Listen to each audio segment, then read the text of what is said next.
Hello everyone. Welcome to my YNR 24 Spoilers channel. Jill Foster Abbott declares that she will be returning to Genoa City. This is your recap for Tuesday, September 30th, 2025, of The Young and the Restless. The Young and the Restless events. On The Young and the Restless, Sharon, Daniel, and Tessa all wish Mariah the best. Victoria and Nikki's lunch at Society was crashed by Claire. The recently promoted executive requested a vacation from her grandma. Claire expressed her desire to engage in tourist activities while in Los Angeles. Nikki encouraged her granddaughter to take 2 weeks instead of just 1. After their breakup, Claire told the two women that Kyle would not be accompanying her. Nikki and Vicky were taken aback. Nikki questioned whether Kyle had done anything, but Claire denied it. Claire pointed out that Nikki and Victor, as well as Cole and Vicky, have experienced highs and lows. As Nikki noted, Victor changed his mind about Kyle. According to Claire, this is because she isn't emotionally prepared. She claimed that she jumped in too soon. Vicky expressed her pride in Claire's desire to take control of her life. Diane came into the room at that moment and heard Claire mention that she and Kyle were no longer together. Claire stated that she needed to speak with Harrison. According to Claire, Kyle was taken aback by their split. "Pardon me, was what I heard accurate?" Diane questioned Claire. She said she was sorry Diane found out that way. "It's her right to listen in," Nikki growled. Diane remarked, "This is unbelievable." Claire expressed her gratitude for Diane and Kyle's assistance. Diane inquired as to Claire's awareness of Kyle's sadness. Diane was told to, but out by Nikki. Diane admitted that Kyle erred, but that it was for Claire's good. According to Diane, Kyle did kiss Audra, but only in order to save Claire's life. She emphasized that Victor was partially to blame for this. In order to defend her spouse, Nikki pointed out that Victor had completely changed his mind about Kyle. Diane persuaded Claire to see that Kyle made the wrong choices for the right reasons, and she pleaded Nikki to spare her the defense of Saint Victor. Claire claimed that she didn't know how to love a man like Kyle back, which is why she was ending their relationship. Diane turned to leave. Kyle told Jack at Jabot that he and Claire had broken up. The younger Abbott complained that he was powerless to fix the entire situation because he had messed it up. Kyle confided in his father that he found it difficult to accept that Claire ended their relationship because she wasn't prepared. Kyle told Claire that her problems might be solved, but she had already made up her mind. Jack claimed to be amazed by Claire's actions. Kyle found it hard to believe Jack was picking a side. The patriarch of Abbott claimed to have always supported his son. Claire did have a case, according to Jack. What if Claire is simply admitting that she wasn't prepared for this? Jack made the proposition. She might need some time to sort things out, he suggested. Claire needed time to discover her own heart, Jack noted. Kyle acknowledged that Claire had a difficult upbringing, but that doesn't lessen the hurt of their split. Kyle and Jack hugged. Jack then went on to discuss a new scent with Kyle. He inquired as to whether Kyle had received his contracts back. Kyle said he should pick Harrison up from school, but he was preoccupied.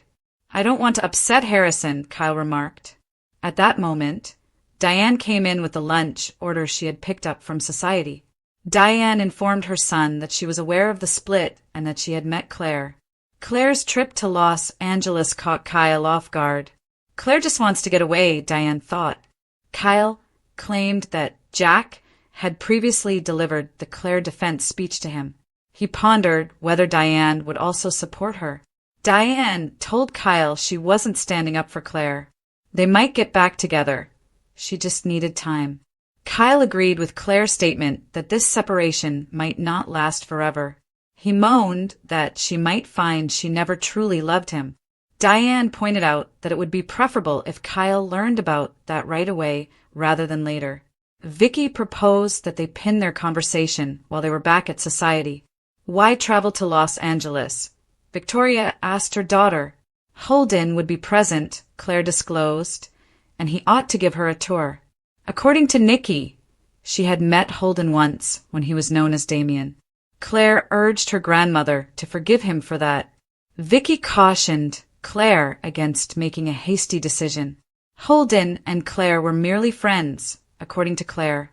Claire also mentioned that she had never boarded an aircraft and embarked on an adventure. Cole had volunteered to take her on a carousel ride, but they never did, she remembered. Vicky concurred with Claire that she was entitled to enjoy life's pleasures. After Claire left, Vicky paid the lunch tab. Vicky believed Claire was like Nikki, while Nikki believed Claire was like Vicky. According to Vicky, Holden has a history with Audra Charles and is connected to Kane. 2 strikes, Nikki exclaimed. Nothing will stop Claire from traveling to Los Angeles, according to Vicky. Nick, Sharon, and Noah will also be in Los Angeles, Vicky noted. Perhaps Nick could see how Claire is doing? Vicky questioned whether they were attempting to meddle in Claire's affairs. According to Nikki, they were. She will be all right, Vicky said. Kyle and Claire met at Chancellor Park. He informed her that he was aware of her trip to Los Angeles. What was Claire fleeing from, Kyle asked. Did she really want to leave him that badly?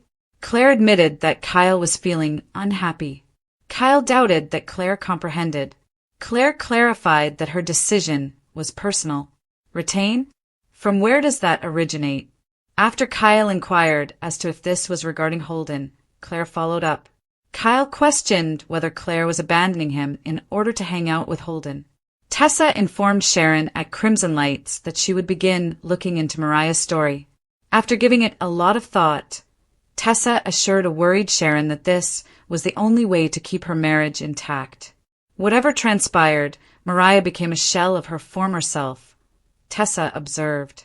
Mariah shouldn't have to do this alone, in her opinion.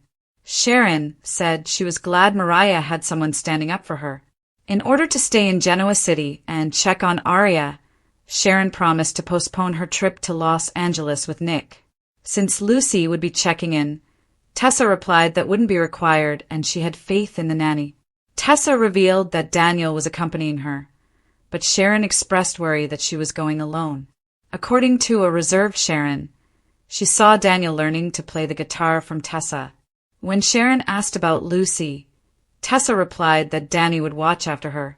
Concerned about what might have transpired with Mariah, Sharon broke down in tears.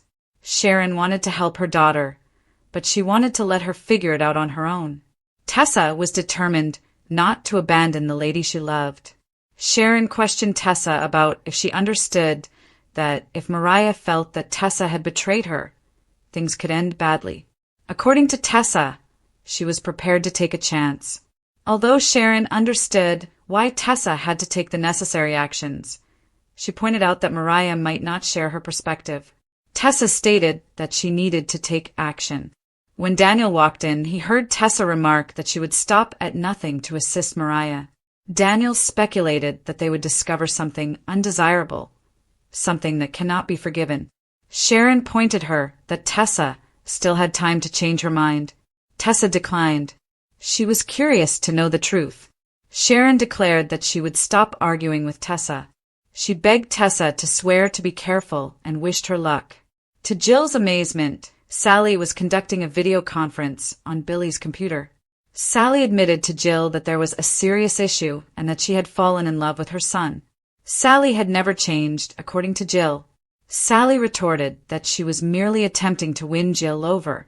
According to Billy's mother, she had no time for flattery and preferred to be direct. When Sally tactfully pointed out that Billy's issues stemmed from his perception of his mother's treatment of him, Jill didn't take it well. Billy did want to reclaim Chancellor Industries, but Sally stated that it was not her place to agree or disagree with him, and he genuinely believes he can? Jill was astounded. Sally claimed that when Jill thought it was Billy, she answered the phone. She pointed out that if Jill responded, she must love Billy. Sally was asked if Billy missed her by Jill. She was unable to respond. Why had Sally called? Jill asked. Billy had done what? According to Jill, Jack also called her. Sally claimed that she had developed an obsession with Chancellor. Jill wanted to know what she could do because she was sorry to hear what Billy was going through. Jill claimed that even if she requested Victor to sell Chancellor Industries back to her, he would never do it. There was another way to resolve this, Sally remarked. Billy had declared he was giving up on pursuing Chancellor, Sally revealed. Hearing that made Jill happy. Billy was struggling, Sally noted. Sally was asked by Jill if she felt bad about leaving Marchetti. Jill discovered that Sally was trying to find Abbott Communications a new investor. Billy was unaware of her asking Jill about becoming an investor, according to Sally. Jill deduced that Sally was providing her with a means of initiating contact with Billy. They may both gain from it, Sally replied. Jill only needed to answer yes. Jill informed Sally that she was coming to Los Angeles and that she would take her suggestion into consideration. They could talk about it more. Sally was complimented by Jill, who said she now understands Billy's attraction. The steady ebb and flow of reunions, splits, reconciliations, and startling reimaginings is what soap operas are all about. Tuesday, September 30th, 2025, was just another brilliant illustration of how Genoa City continues to be a live, breathing canvas of generational drama, a skill that the young and the restless has honed for decades. The episode brought together several storylines, including Tessa Porter's desperate attempt to save her marriage with Mariah Copeland, Sharon Newman's conflicting maternal instincts, Claire Grace Newman's abrupt breakup with Kyle Abbott, and her impetuous plan to flee to Los Angeles. And, most dramatically, Jill Foster Abbott's audacious announcement that she is returning to Genoa City. In addition to examining Jill's direct discussions with Sally Spectra and the ramifications for Billy Abbott, Chancellor Industries, and Abbott Communications, one must also comprehend how Jill's return fits into the larger context of changing alliances, heartbreaks, and plots taking place in the community in order to fully comprehend the significance of her return. All of that will be meticulously examined in this article, which will also forecast confrontations, analyze motivations, and hint at the implications of Jill's return for Genoa City's power dynamics. Jill Foster Abbott, A Legacy's Weight. Jill is more than just a recurring figure. Her storylines on The Young and The Restless go back decades, making her one of the show's original grand dames. Jill fought her way up to the top of Genoa City society from her early working-class days as a manicurist, leaving a legacy of rivalry, passion, and business. An era was defined by her conflicts with Chancellor, her turbulent relationships with Victor, Jack, John Abbott, and innumerable others, solidified her as a figure who personifies both rebirth and survival. It's not just a straightforward logistical announcement when Jill informs Sally that she's going back to Genoa City. It's an earthquake of narrative. Because Jill doesn't just occupy space. She asserts it, reshapes it, and causes others to respond to her. Her presence always alters the balance of power. Her homecoming creates the conditions for new conflicts, the reopening of old scars and new chances for betrayals as well as partnerships. It was the ideal way to reintroduce her to Sally Spectra. Sally's attempt at charm was quickly undermined by Jill, who rejected her flattery, demanded the honest truth, and then redirected the subject to Billy. Despite their complexity, Jill's maternal instincts always come back to the surface when her son is in danger. It says a lot about Sally's desire to strategically place herself in both personal and professional affairs, as well as Billy's instability, that she took up Billy's mantle and called Jill the Sally factor, savior or opportunist. In addition to being a hustler and a survivor, Sally is portrayed as someone who plays angles but also shows her emotions. She used both levels of operation in this episode. She appeared to be supporting Billy and attempting to persuade Jill of the damaging nature of her son's focus with regaining Chancellor. However, Sally was also sowing seeds for her own gain when she proposed that Jill invest in Abbott Communications, which would bring Jill closer to Sally and provide Sally with a stronger base in Genoa City's business conflicts.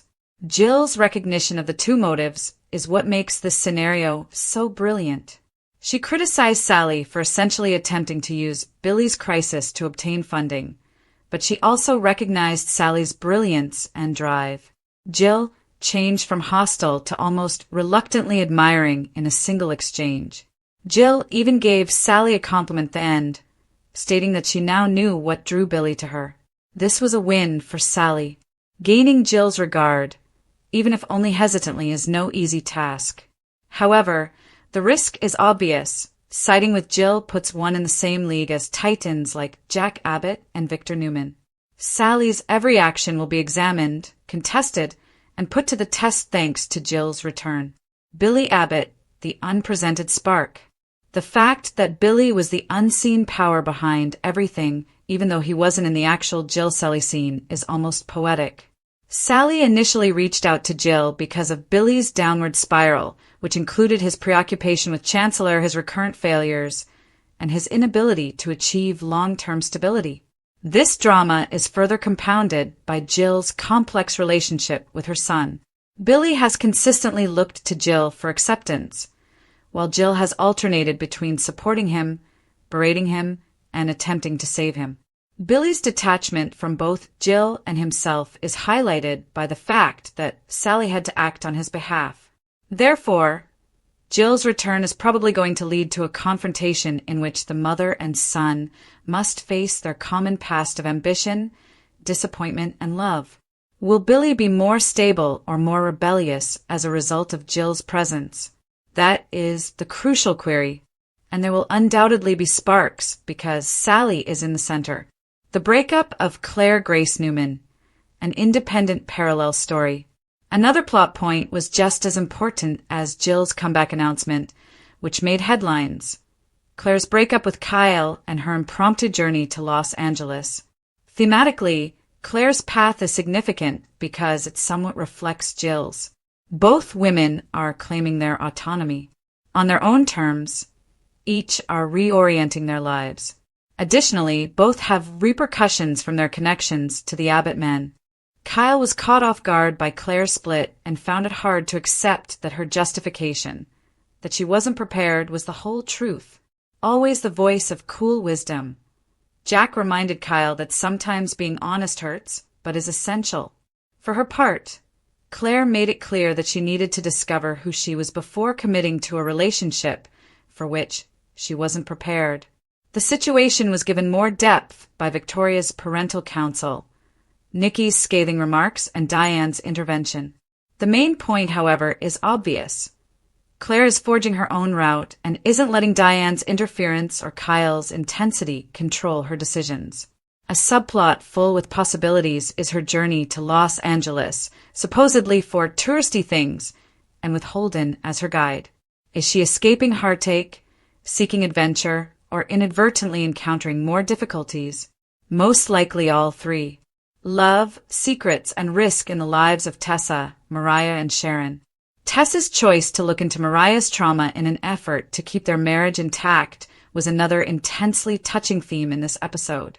Tessa's desperation, Sharon's protective tendencies, and Daniel's surprise involvement were all expertly emphasized in this piece of writing.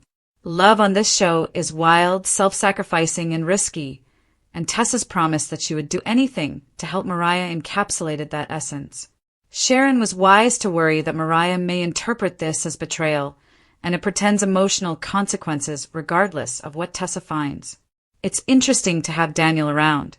From guitar lessons to joint missions, his developing relationship with Tessa raises the prospect of emotional entanglements that could make things much more difficult. The layers of tension are greatly increased by Sharon's emotional reaction, which includes her guilt, her desire to keep her daughter safe, and her knowledge that her trip to Los Angeles with Nick might take her away at the worst moment. This subplot fits very well with the episode's overarching topic, which is the extent people would go to in order to protect their identity, allegiance, or love. Context of Jill's return. A change in power is coming. When viewed separately, Jill, Claire, and Tessa's tales may appear to be different. However, when taken as a whole, they show a web of related themes, including risk-taking, independence, legacy, and maternal instincts. Because it has the potential to impact not only her close friends and family, but also the entire balance of familial and business power in Genoa City. Jill's return stands out as the anchor. Business wars. Jill may face Victor Newman in a fresh corporate conflict if she sides with Sally and perhaps Abbott Communications. Family reckonings. Billy may be forced to face his issues as a result of Jill's tense but unshakable link with him. Generational echoes. Jill's homecoming will unavoidably prompt comparisons to Victoria's leadership and Claire's decisions, highlighting the ways that cycles of defiance and independence recur throughout families. Romantic complications. Jack, Billy, and even Lily Winters would not expect the alliances that could result from Jill's admiration for Sally. This episode's genius is in the way it laid the groundwork for each of these threads without hastening their resolution. Viewers were aware that Genoa City was going to undergo a personal and professional upheaval when Jill announced her return. Conclusion. Jill's comeback as a storyteller. This episode was really about agency. Claire decided to distance herself from Kyle. For Mariah, Tessa decided to take chances. Concerned, Sharon decided to support. Sally decided to make a pitch. Jill also made the decision to return. There is more to Jill Foster Abbott's return than just a single woman. A legacy character returns to the stage to test allegiances, compel reckonings, and start fights. It is about corporate conflicts, generational changes, and the never-ending dance between ambition and love. A community of intersecting lives can be affected by the return of a single character, which is why The Young and the Restless continues to be a masterwork of soap opera narrative, as the show reminded viewers on September 30th, 2025. Now that Jill is returning, Genoa City will never be the same, and there is no other way that fans would prefer it. On weekdays, watch brand new episodes of The Young and the Restless on Paramount Plus and CBS.